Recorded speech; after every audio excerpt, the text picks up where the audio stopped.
J-God is somebody who once stated that there was no skill-based matchmaking in Call of Duty Warzone.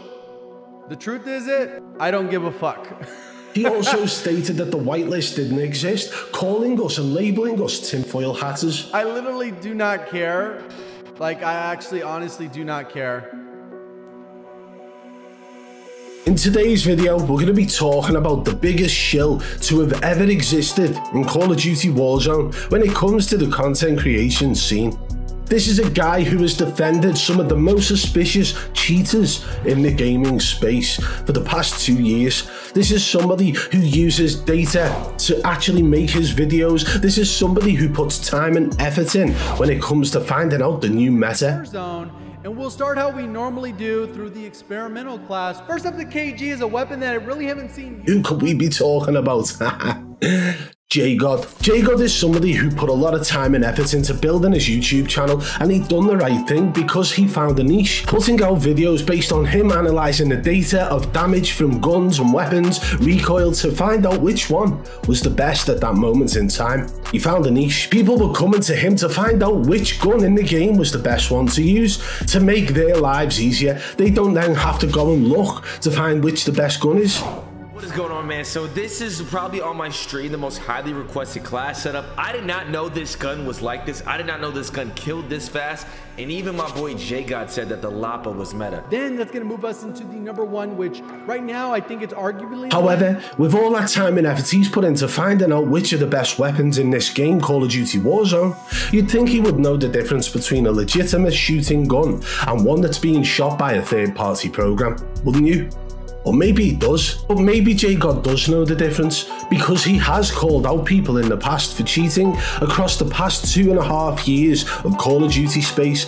J-God has actually called out multiple people for cheating in online video games, actually caught them cheating, got people to show their cheat menus on stream. He's actually called people out to the point that their Twitch channels have been deleted, right?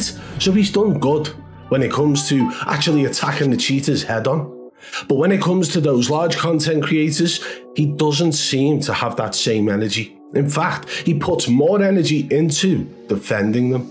The biggest shill on the planet, J-God. Defending these content creators, it all started back when Zedliner had been accused of cheating by myself. Somebody could play on land, somebody can get into one of the best orgs in the world, be watched by some of the best players in the world, wager against some of the best players in the world. It was actually J-God who was one of the first people to actually publicly defend Zedliner. And no, we're not just talking about a tweet here and there. He actually went out of his way to help Zedliner in creating one of his response videos. He went in to try and demonstrate how rotational aim assist can work through walls and ceilings. What's up, guys? I'm just jumping in here for a quick second. A huge shout out goes out to J-God and Snake Eyes for showing this clip that I'm about to show, or going and demonstrating exactly what I was talking about here in the video. And that's exactly what he did. But it still didn't look the same as what Zedliner put out, therefore making J-God look like a little bit of an idiot at the time. It then came down to the perma UAV with Aiden. Aiden was accused of using a permanent UAV because he had every enemy on the map show up, and he acted like it was a glitch. J-God then went ahead and used information from websites and news articles that he found to try and disprove any accusations against Aiden to do with that perma UAV accusation. Call of Duty Warzone Recon Kill Cam glitch allows you to see the next circle.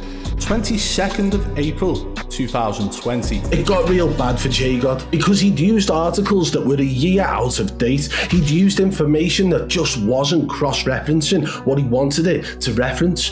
Everything, all the information that he had found that he thought was going to disprove accusations against Aiden, turned out to be false information. It turned out to be outdated information, and none of it whatsoever was related to the perma UAV as it being a glitch, which made J-God again look like a little bit of an idiot. But it even goes as far as J-God putting out tweets actually defending people. He defended Mutex. He's defended multiple content creators across the past 2 years. He's even reacted to some of their gameplays on videos on his channel And that makes you wonder why. Is J-God sticking up for these guys simply because they're allowing him to be the first to react to their content to get him the views for his channel? Because it wasn't until J-God started reacting to these top Warzone pros that his channel really did blow up and hit over 1 million subscribers. So is that the reason why he's protecting them? Is that the reason why he felt the need to step in and have a say on the matter?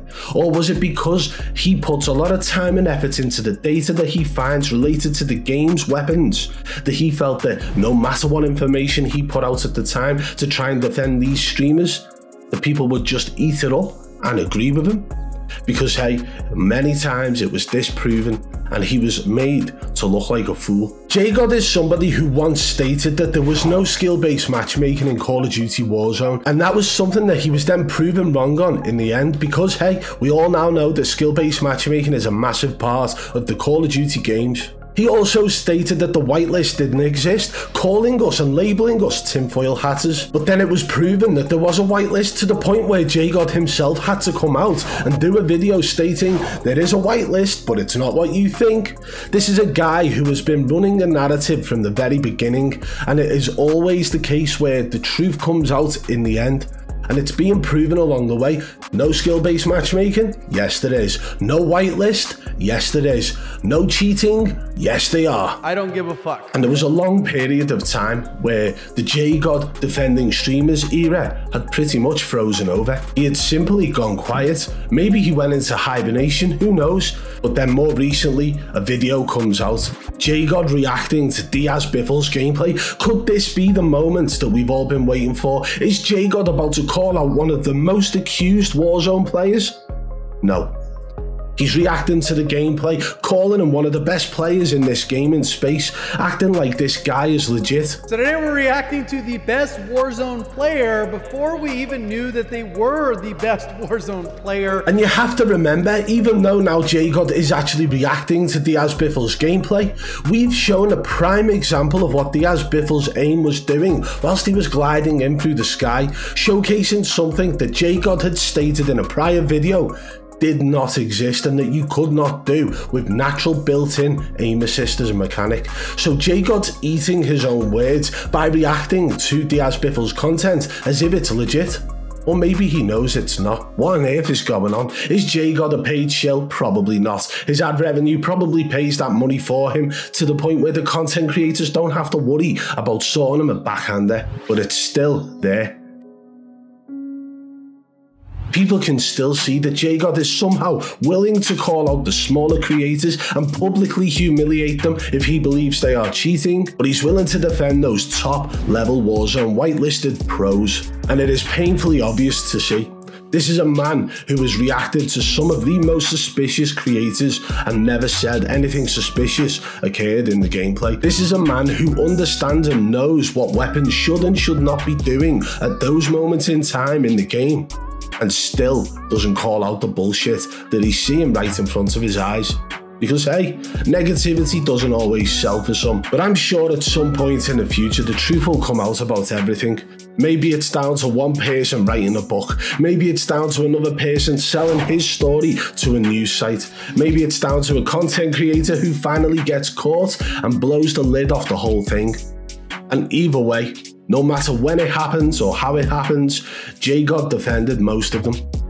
So he'll probably go down with them all. So for me, J-God has been and always will be a liar, a protector, and a shill to all of these top-level content creators who are clearly cheating. If you did enjoy the video, guys, hit that thumbs up. Why not give it a share as well? Help get the video out there. If you're new, subscribe and turn on notifications. If you want to support the channel further, hit the blue join button today. Join the Triple B fam. If you are on iPhone, guys, there's a link in the description below, because apparently the blue join button doesn't exist for people on iPhone. Until next time, I'll catch you on the flip side. Peace!